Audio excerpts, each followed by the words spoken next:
reading comments, I noticed that most people also seem to be very entranced by the story, and I don't know if everybody was, so let's find out, first of all, people who really enjoyed the story and what they found good. Nobody I did. It took me back to my school days, and we used to have a teacher read a story, and I was sitting back here thinking, isn't this so miserable? And where's the story going? So I thoroughly enjoyed it. It's a great thing about stories, isn't it? We do wonder where it's going, and it does take us back to things. Gary, you've got a comment? I mean, as much as it's a good story for this kind of setting, it's long enough and compact and still the mystery that goes going. Enough to hold your attention. Yeah, very much so. And the noise outside was a bit of a competition for the kind of story you were telling. And I thought you held yourself against that very well. Any other comments? Yeah. I thought it was very nicely paced, the whole reading of it.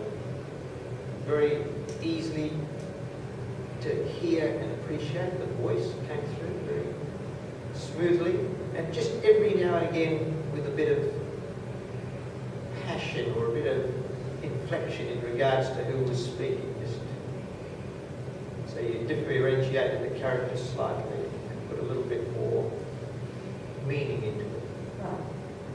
And Charles, You have a very clear voice, and it was easy for me to hear and understand what you were saying. And although I was sitting near the front, it was very clear. No problems. There was a bit of noise in the background, but I could still hear you quite clearly. I thought perhaps for a storyteller, it was just a little bit quick. I think it would have been a bit better if it was a bit more relaxed in the presentation. That's what I felt. But because I often had a feeling that we maybe were just hurrying a bit to get it all in. Yes. Right. that's why I was a little late. I was trying to find out exactly how long the story. 13.45. 13 minutes 45. 13:45. We have another minute. And did you get the green light at the right time? Yes, I think so, yes.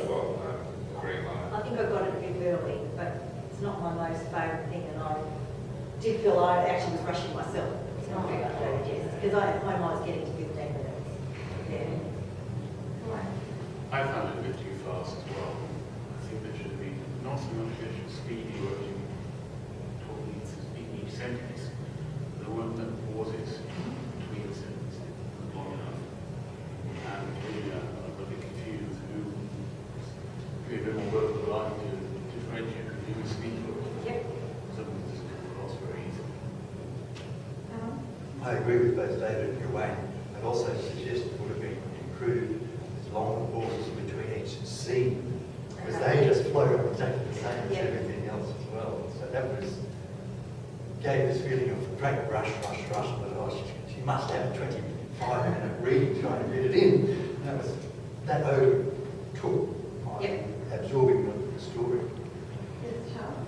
Yeah, I'd add to that. I think some pauses, but also like those points where the main character realises that there is a ghost in the mirror.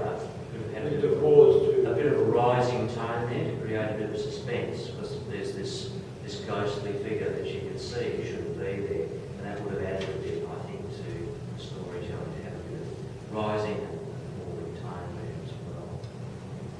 With the pauses, and I'm not sure whether it said not to engage with the audience, with the pauses, I think you could have, as you paused, actually had eye contact. You leave a word and David just leave it hanging. So the pauses could have added to the drama. Just to come to that point, the use of the face, the body, gestures, things that bring the audience into contact with you. Do people have any feeling about they like more, or it was just right, or? I don't think there was much evidence. He sort of, it was really just read, for me anyway. And I thought that possibly, I don't know if that came from familiarity with the material. If you had known better, maybe you could have looked at more, because it can be hard to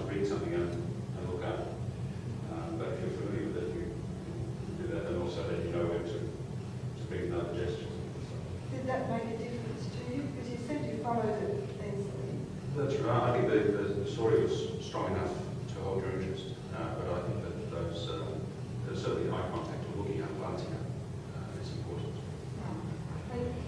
I did enjoy the story. It was a little bit too fast, but yeah, you had to just concentrate to actually, and listen, obviously. Yeah, but it wasn't enough body movement. I don't know if that's supposed to be in this story or, I don't know. It's So, the goal said to use voice, rhythm of speech, and body movement to get the speech over. And I guess, Sandra, you stood here and read very, very clearly. A very good choice of story and it all fitted in. But maybe, this is what I'm asking about now, what people felt about no eye contact, because it was certainly, I think the one we had earlier was the only one I know that says no eye contact in the whole range of things. I find this manual, I'm not done it, but there's a lot of people doing it here. I find it quite challenging. The lack of eye contact, I really feel like we always listen to the radio. There is no contact.